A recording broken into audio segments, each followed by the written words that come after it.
Halo semua, jumpa lagi di YouTube channel aku, Rosma Suhardi.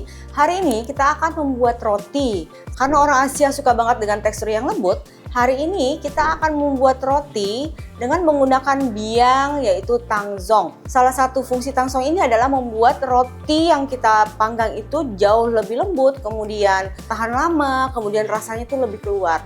Nah, kemudian roti yang kita akan bikin hari ini ada dua rasa, yaitu matcha dan black sesame. Pertama-tama kita akan membuat pasta black sesame-nya dulu, ya. Semua bahan kita akan food processor.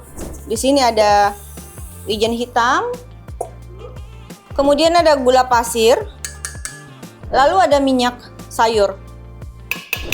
Black sesame-nya ini atau wijen hitamnya ini sudah kita sangrai sampai wangi, atau bagi teman-teman yang pengen memanggang boleh panggang dengan suhu 170 derajat 10 sampai 12 menit ya. Nah, ini kita haluskan. Kita haluskan sampai menjadi pasta. Ini udah berbentuk pasta.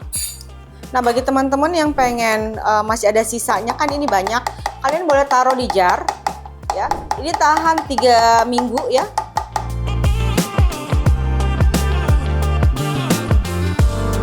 Nah, ini udah jadi pasta black sesame-nya. Bisa dilihat di sini ya, teksturnya kayak gini. Ya. Oke, sekarang kita akan membuat biangnya, yaitu tangzong. Ini caranya sangat gampang. Kita sisa mencampurkan susu dan tepung, kita aduk-aduk. Setelah kita aduk-aduk sampai benar-benar tercampur, kita akan masak ya sampai meletup. Jadi nanti teksturnya akan mengeras. Biar tidak gosong ya, kita aduk sampai meletup. Tandanya udah matang, nanti akan mengental dan teksturnya berwarna sangat clear ya. Jadi tangzong ini akan membedakan tekstur roti yang menggunakan tangzong dan tanpa menggunakan tangzong ya.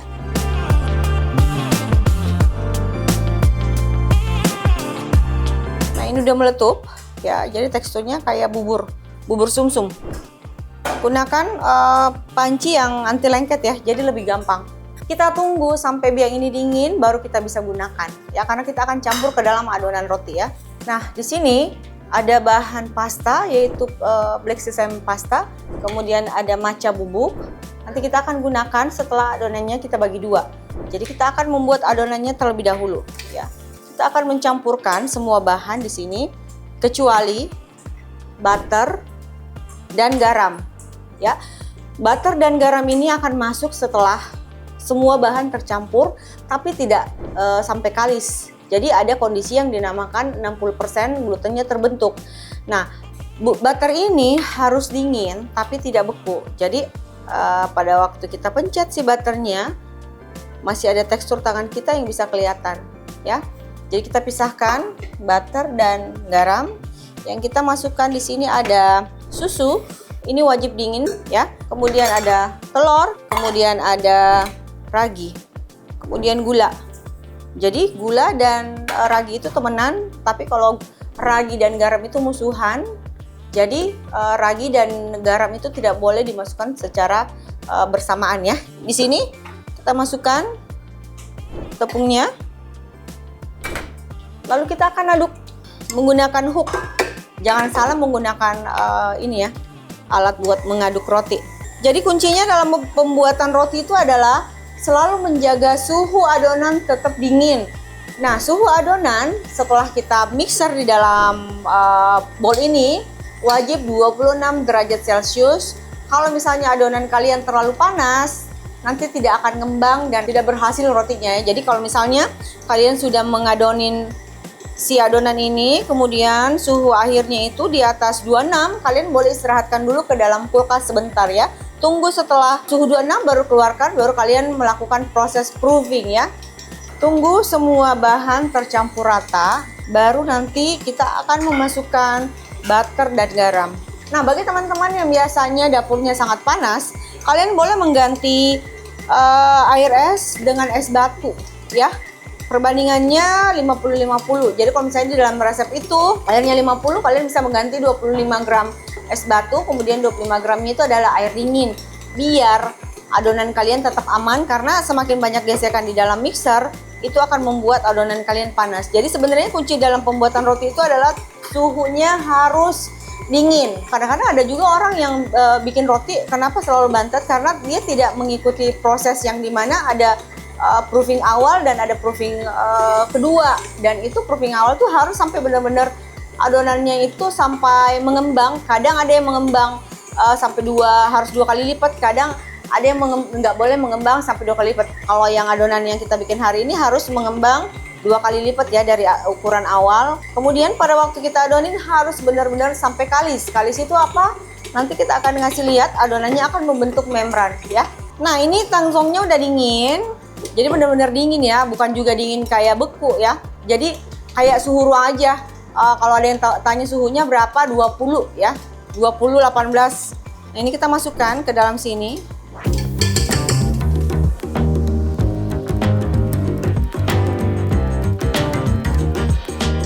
Nah, ini adonannya udah tercampur rata. Ini adalah kondisi di mana glutennya itu 60% terbentuk. Ini waktunya kita mau masukkan butter dan garam. Ingat, butternya kalian potong-potong ya. Kita lanjut. Speednya rendah dulu ya. Oke, ini udah. Tandanya kita gampang banget melepaskan dari hook ini ya. Kemudian kita akan cek window pan-nya.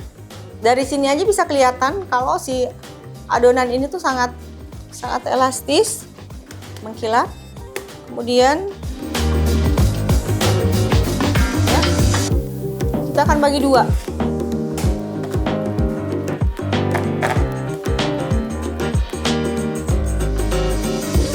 Nah, oke. Setelah kita bagi 2, ya. Yang ini kita akan campurkan dengan black sesame.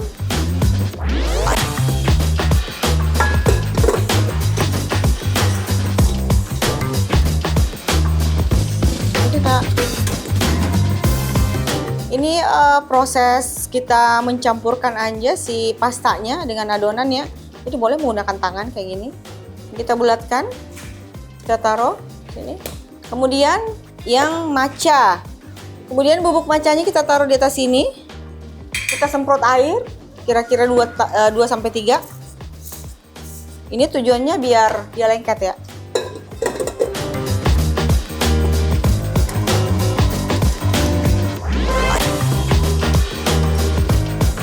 Oke. Nah, ini udah jadi adonan black sesame dan matcha. Nah, di sini ada minyak. Minyaknya kita oles ke loyang. Kemudian kita taruh rotinya. Kemudian kita akan resting, kita akan tutup dengan plastik ya. Kita akan tutup. Nah, ini kita akan proving atau kita istirahatkan sampai double size di suhu ruang. Kira-kira suhu ruangnya itu 28. Tapi kalau misalnya lebih dari itu, kalau misalnya dapur kalian lebih panas dari 28 derajat Celcius, ini proofingnya tidak sampai 1 jam. Mungkin aja 45 atau 90 menit ya. Jadi kalian harus lihat-lihat lagi kondisi adonannya ya. Yang penting dia harus double size. Nanti setelah double size kita akan timbang-timbang, kita akan bagi-bagi lagi satu adonan ya. Nah, sekarang kita akan proving ya di suhu ruang. 1 hour later. Nah, ini udah 1 jam. Adonannya bisa kita lihat dia udah double size ya. Nanti kita akan bagi 3. Per adonan kira-kira 122 ya. Ini kita bulatkan, kita keluarkan udaranya. Oke.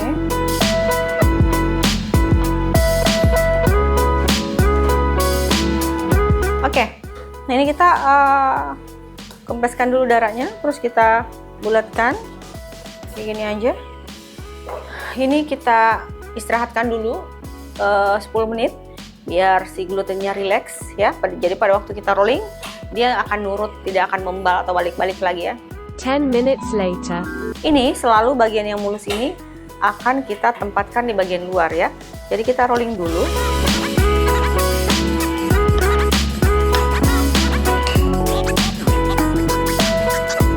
Jadi kita mau matchanya di bagian luar. Kemudian yang di dalam itu yang ini ya. Kemudian kita akan tutup kayak gini ya. Bikin roti apapun Yang mulus tuh harus selalu di luar, jadi permukaan roti yang kita bikin tuh bagus ya, cantik, tidak geradakan. Kita rollin, kemudian kita akan gulung.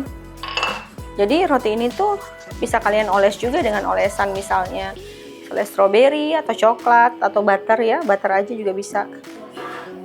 Oke.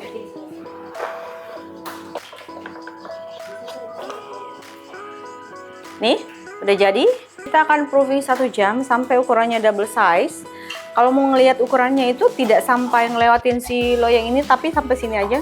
Masih ada kira-kira 3 cm dari atas loyang ya. Nah, sekarang kita akan proofing 1 jam di suhu ruang 28 sampai 35 ya, suhu yang bagus ya. 1 hour later. Nah, ini rotinya udah kita proofing dan kita bisa lihat di sini sudah ngembang 2 kali lipat, tapi tidak melebihi batas loyang ya. Kita akan oles, olesannya setelah kalian campur semua wajib kalian saring. Kenapa? Biar benar-benar mulus ya. Olesannya ini ada telur dan whipping cream. Kalian campur, kemudian disaring ya. Biar pada waktu kalian moles benar-benar lembut ya, benar-benar tidak ada telur-telur yang mengental. Dan olesan ini bertujuan biar kita tahu kalau si roti ini sudah berubah warna, berarti dia udah matang. Karena kalau tanpa olesan dia tidak akan memberikan warna coklat ya. Kita langsung panggang. Ovennya udah kita panaskan terlebih dahulu kurang lebih 20 menit ya.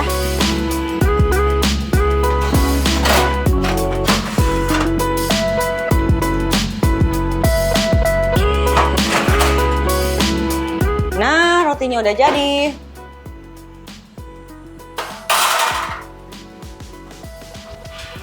Jangan lupa kita taruh di cooling rack ya.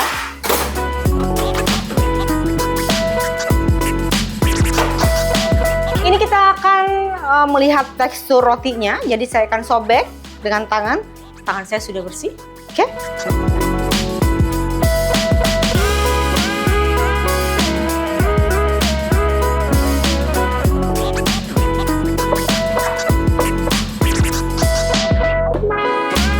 Ya, teman-teman bisa lihat di sini hijau hitam hijau hitam.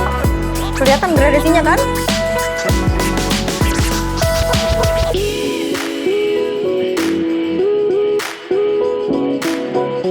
Jadi dari hasil roti ini kita bisa melihat kalau teksturnya tuh sangat lembut, terus rasanya tuh kompleks karena seperti kita menikmati roti zaman dulu yang rasanya tuh kalau dibilang asam tidak asam, tapi rasanya tuh jadul. Jadi roti ini kalau menurut aku itu sangat sempurna dari tekstur dan rasa.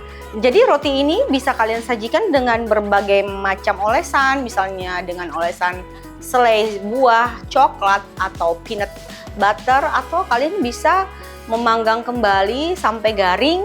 Jadi kadang-kadang kan ada orang yang suka makan roti itu dioles lagi butter, kemudian cuma dikasih madu, itu juga boleh banget. Atau yang mungkin ada yang suka selai serikaya juga bisa ya. Oke, sekian buat resep hari ini. Terima kasih, sampai jumpa di channel YouTube aku selanjutnya. Dadah!